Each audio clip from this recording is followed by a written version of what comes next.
Hello. Right, we're up for our next competitor for the 2026 MILKLAB Barista Championships. We've got Liam here from Extraction Coffee Roasters. Let's get some important people on the stage. Let's get our judges. So we've got Head Judge Ellie, Hi, DC, Ellie. How are you? Fleur, Hey, DC. How you going, mate? Francis, Hello. Jane, Hello, Francis. Hi, Jane. and Alex. Hi, Alex. How you going?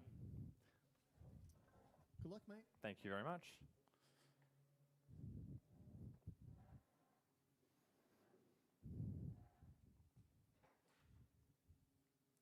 How you feeling, judges? Too tall? You're welcome to stand if it's more comfortable. All right.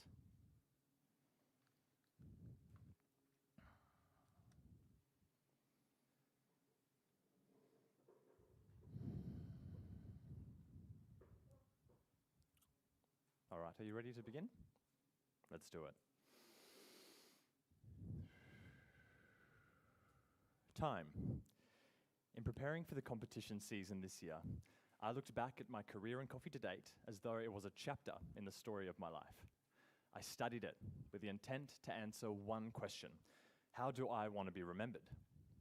On reflection, I learnt two lessons: to share what I learn and to show gratitude by giving back. At the start of my career, I was obsessed with coffee. In fact, I was so obsessed that I willingly put my professional career as a physiotherapist to the side so I could focus all of my energy on learning about coffee. I'd stay at work every day to cup, test variables, document my findings.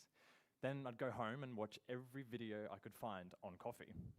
I'd read every book I could get my hands on the topic. I was fascinated by how so many different variables could impact the flavor of coffee, from microclimate to fermentation and drying, to roasting, brewing, and serving. I felt like I'd finally found something I was truly passionate about. When I look back at this section of my coffee chapter, I feel excited. The techniques I've explored to date can be reflected in the drinks I serve you today. But judges, what is the point of knowledge if it can't be shared with others and challenged? This is how I would want to be remembered, as someone who shared and debated, and as someone who explored in a collaborative way, just like Jemison Savage, the producer of your espresso course today.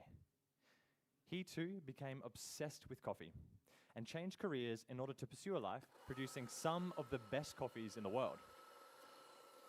The coffee I'm serving you today is called Arul, and it was grown on Iris Estate in Volcan, Panama. Iris Estate is a project formed through collaboration with Sasha Sestic and Elvin Sue.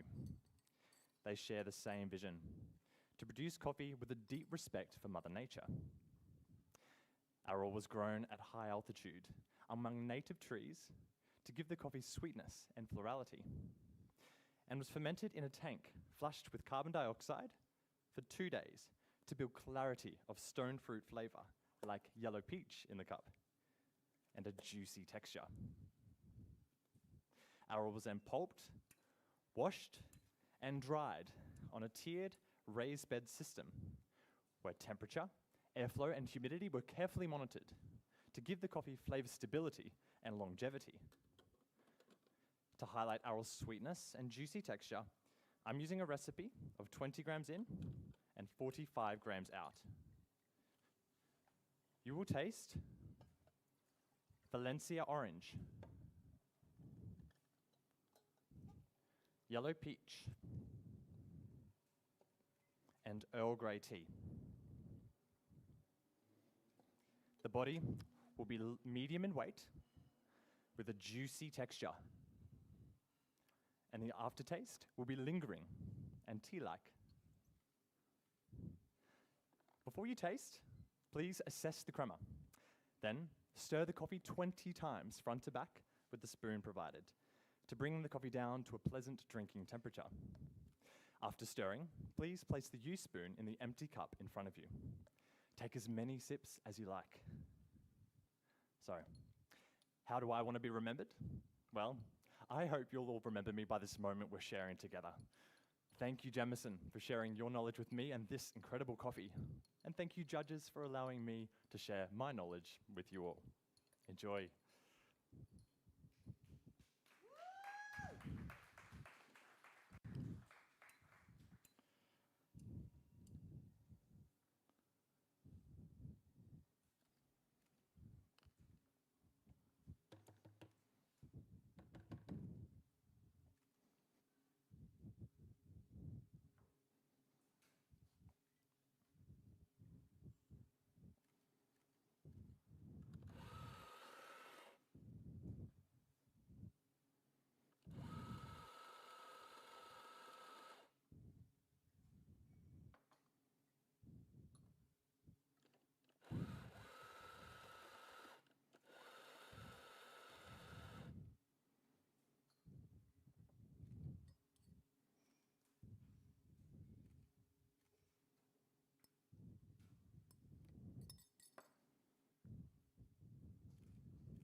All right, judges, let's move on to the next chapter in my coffee story.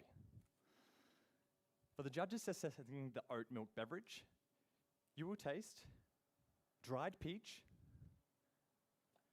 toasted coconut, and malt.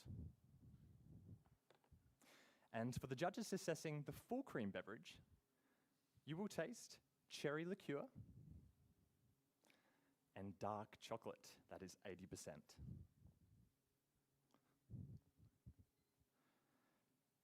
At the start of my career, very soon after starting my first job, I was invited to attend a local cupping event. Judges, can you remember the first cupping you went to? I was welcomed with open arms. I quickly learned what the specialty coffee industry was all about: community. In fact, I don't remember a single coffee on the table that evening, but I do remember the names of the people I met. Some of them are in this room today. These are people who have spent hours with me in the training room, watching and listening carefully, providing feedback and endless support over the years. I'm so grateful for them. Similarly, several chapters later, I recall how I felt during my first Origin trip. I don't remember the coffees, I remember the people, their families, and their stories. In many cases, the farmers had never tasted the coffees they produced. For the producers, community meant more to them than the coffees they worked tirelessly to produce. This reminds me of Nestor Lasso, the producer of your milk-based coffee today. At his farm, El Diviso, in Huila, Colombia, he's become well known for his innovative work in coffee fermentation. But to me, this is not how I would remember him. I'd remember him by his dedication to community. At El Diviso, he gives back to his team by creating a positive working environment, paying a fair wage, and offering on-site accommodation facilities for his team members to live in. Inspired by Nestor and his family, I feel it is my responsibility to show his coffee and share his story with you today.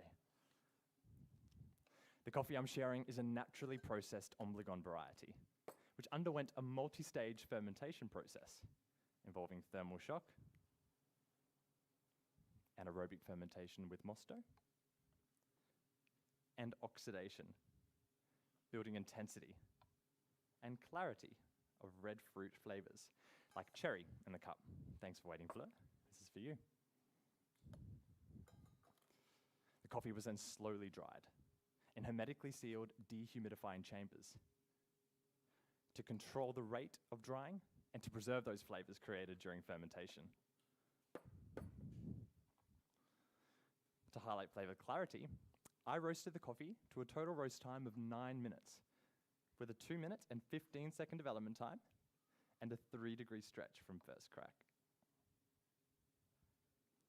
Thanks for waiting, Francis. This is for you. Enjoy.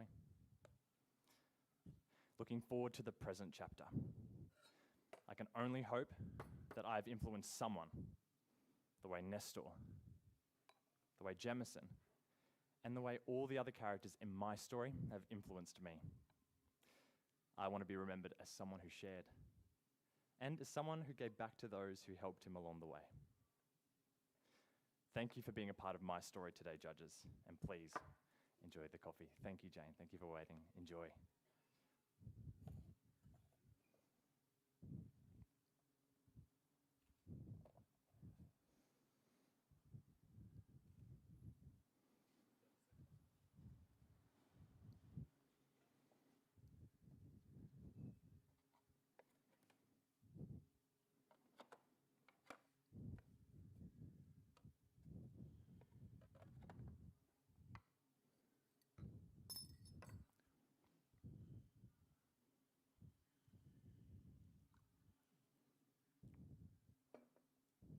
I'll call my time.